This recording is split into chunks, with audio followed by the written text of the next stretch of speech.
Hi guys, today we're looking at a Canon PowerShot SX50 HS. This cost me $479 in 2013. They're available used on eBay now for about $140. This one, of course, is in excellent condition. I use this regularly. This was my first and current long zoom range camera. I took pictures of the moon that pretty much filled the frame. If you take a picture of the moon zoomed all the way out to 1200 millimeters, the moon will actually move off your screen in about 5 or 10 or 15 seconds. So you have to keep repositioning the tripod to get a good shot. These were made from 2013 to 2015. This is a class of cameras that are called super zooms or bridge cameras. This has a 50 power zoom range. The 35 millimeter equivalent is from 24 millimeters to 1200 millimeters. When Canon introduced this camera, it had the longest zoom range in the world. It also has what I'll call great image stabilization. Now, admittedly, image stabilization has improved a lot over the years, but when I bought this, it was pretty darn good. It shoots raw, it has a hot shoe, and has a built-in flash. Let's take a look at the camera top.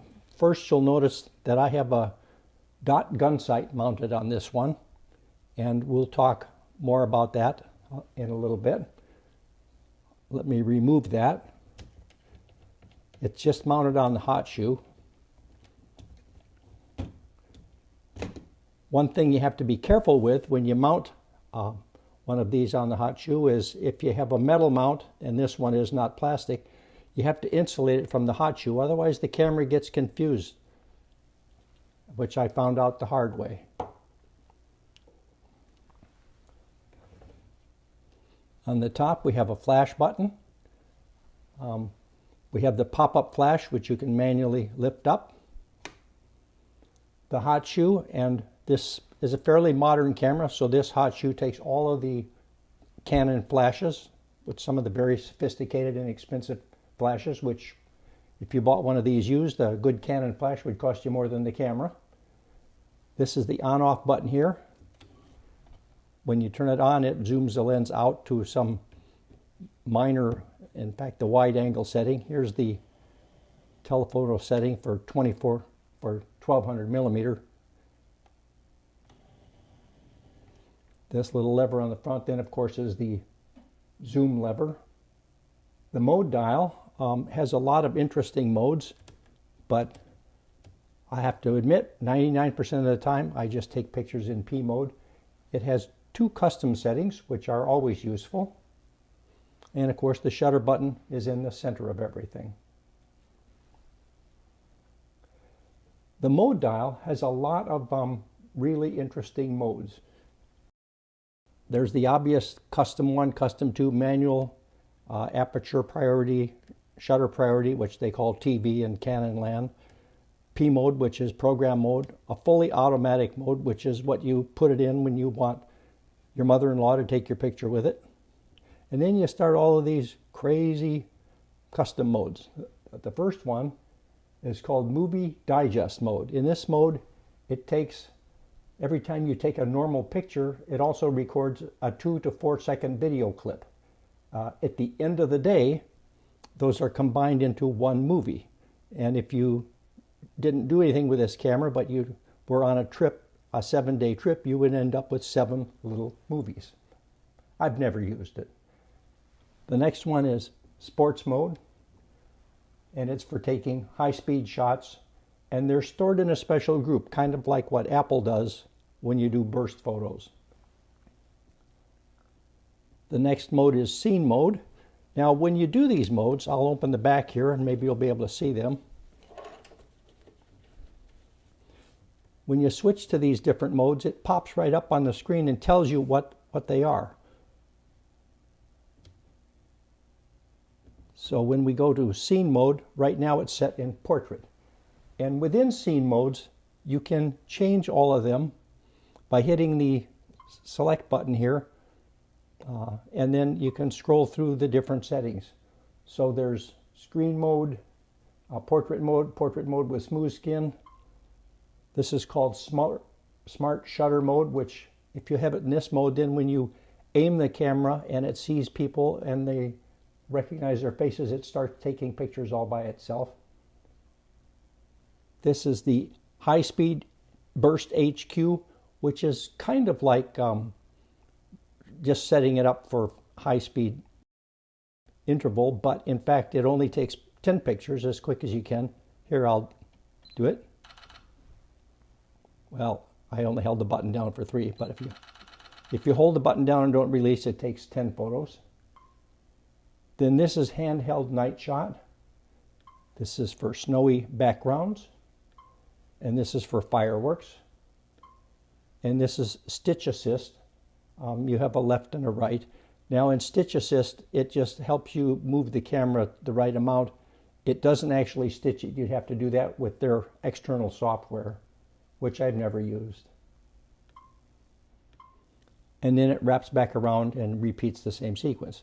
The next thing on the mode dial is effect mode. And there's lots of fun effects in here.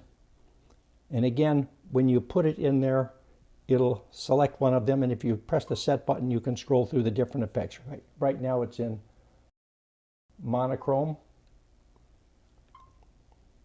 Then it goes to super vivid, and the nice thing about this is when you're in these effects, you see them on the view screen, and then on the back screen and in the viewing screen, you'll see the effect of each effect, which is really handy. There's poster mode, which does like cartoon posters. Color accent, so if you want like just the red to show, like if you had a bride holding a rose, you can go through the menu and determine which color to show. Color swap, you can pick some color and swap it to another color. Kinds of things you would do in Photoshop, but here you can play with them in the camera. This is a high dynamic range. It takes 3 photos and combines them in camera. Fisheye effect, which is kind of fun. Miniature mode and toy camera mode. Soft focus. And finally back to monochrome again, and it goes around in a circle. And then last but not least is movie mode, which as far as I can tell is no different than just pressing the movie button on the back of the screen, but it is what it is. So if you're in movie mode and you press the shutter button, it just takes a picture. It doesn't actually go into filming, so you still have to press the movie button in the back. I don't find that particularly useful. I'll just go back to P mode. So that's it for the top of the camera. On the camera front, there's very little to see. This lamp on the front is used for focus assist, red eye reduction, and self-timer. On the side of the lens, there are 2 buttons. This button zooms back, so if you were focused on something at 1200 millimeter and then you lose your image, for instance, you're trying to take a picture of a bird, as soon as the bird moves, you won't be able to find him. You press this, it'll zoom back. You can reacquire your image and then let go, and it'll zoom right back to where it was. The second button down is called framing assist. It's kind of like an image stabilization aid. If you're looking through the viewfinder or on the screen and you're zoomed all the way out, you'll see a lot of motion even though it's doing image stabilization. Because you're handheld, things will be wiggling around. If you push that button, it'll kind of freeze it in a spot for a second or so and then let go and jump. So it gives you a chance if you can't actually tell whether you're in focus on the device or something like that.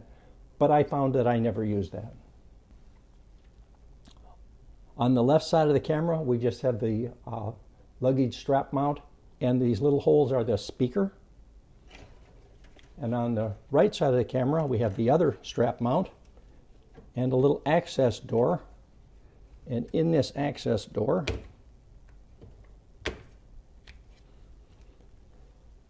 there's a socket at the top for remote shutter release. There's a mini B USB connector, and through that you can connect this on your computer to Canon software, which they call the Digital Photo Professional software, which I've never used. And then finally, a full-sized HDMI slot, so you can view your videos or your pictures on your television.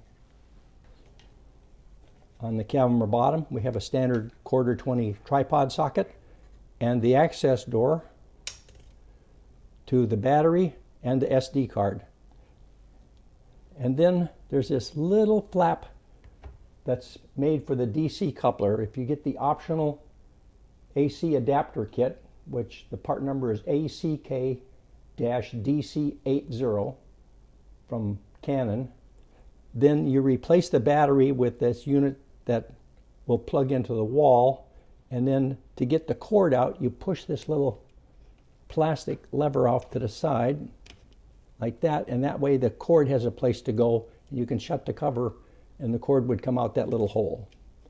Again, it's something I've never used, and I don't have the adapter.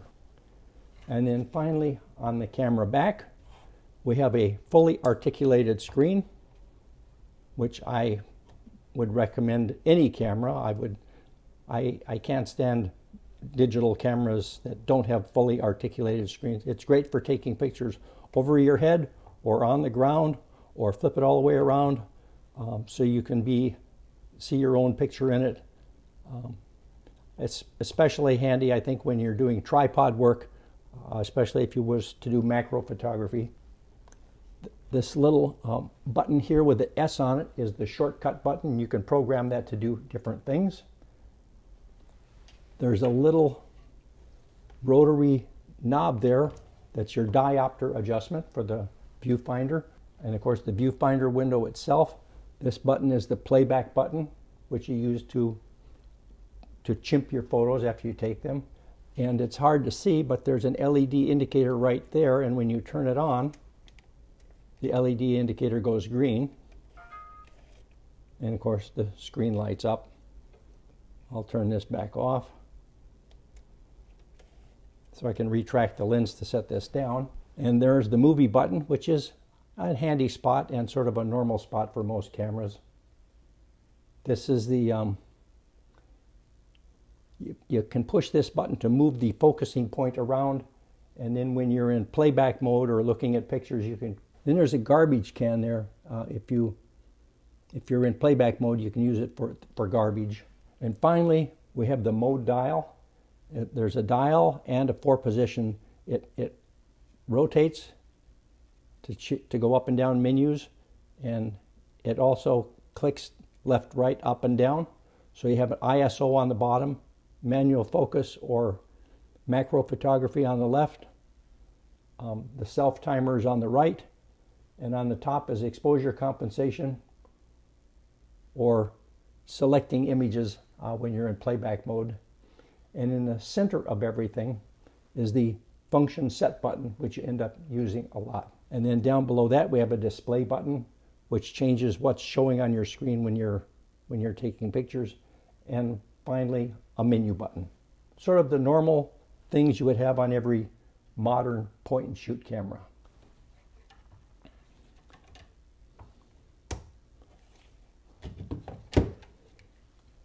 So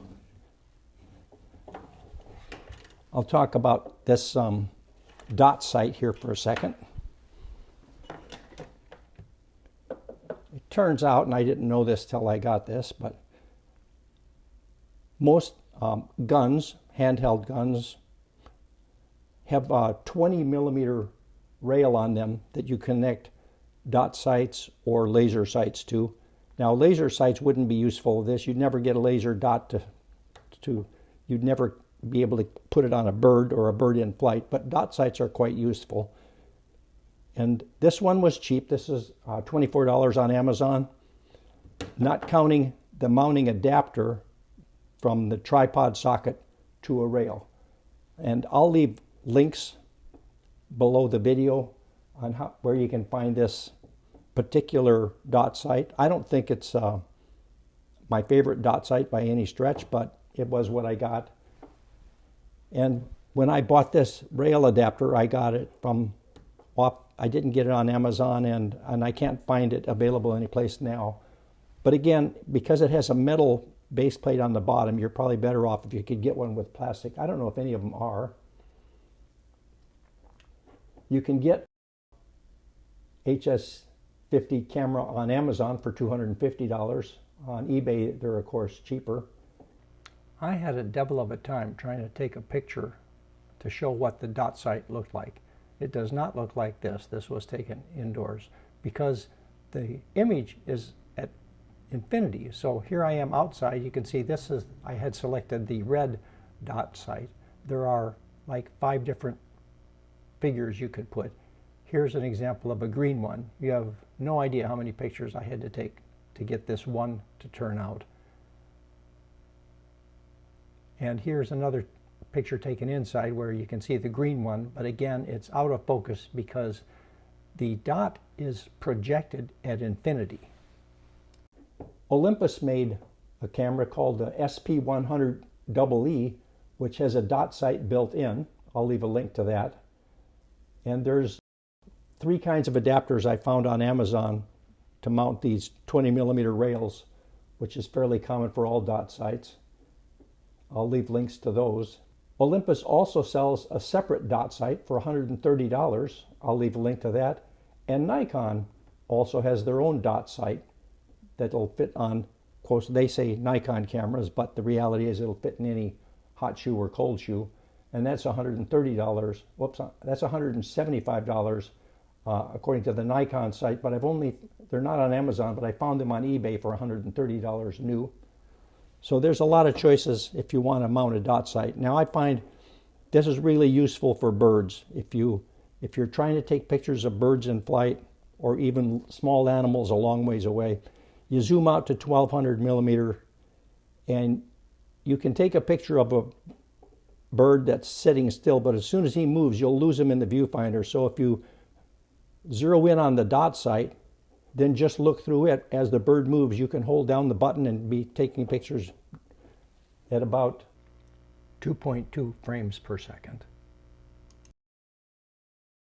But it's quite good. Now, for what it's worth, this is the SX50. Only 2 years later, Canon introduced an SX60. This particular camera was 12mm. The SX60, the next model, is 16mm. I'm sorry, megapixels. This was 12, the new one's 16 megapixels. And most of the specifications are the same. The zoom range is a little bit longer on the SX60. Instead of going from 24 to 1200mm, it goes from 21 millimeters to 1365 millimeters. So whereas this has a 50x zoom, the new SX60 has a 65x zoom. It also introduced Wi-Fi, which this one doesn't have. Then a few years after that, they introduced the SX70, which went from 16 megapixels to 20 megapixels. And again, most of the specs were the same, but that one introduced Bluetooth and a much better, higher resolution viewing screen. Interestingly enough, the HS70 doesn't have a hot shoe, but it did add a mic input. So that's it, guys. Thanks for watching. I hope you enjoyed the video, and remember there's links for all of the things related to this camera and dot sight adapters that you would possibly ever want.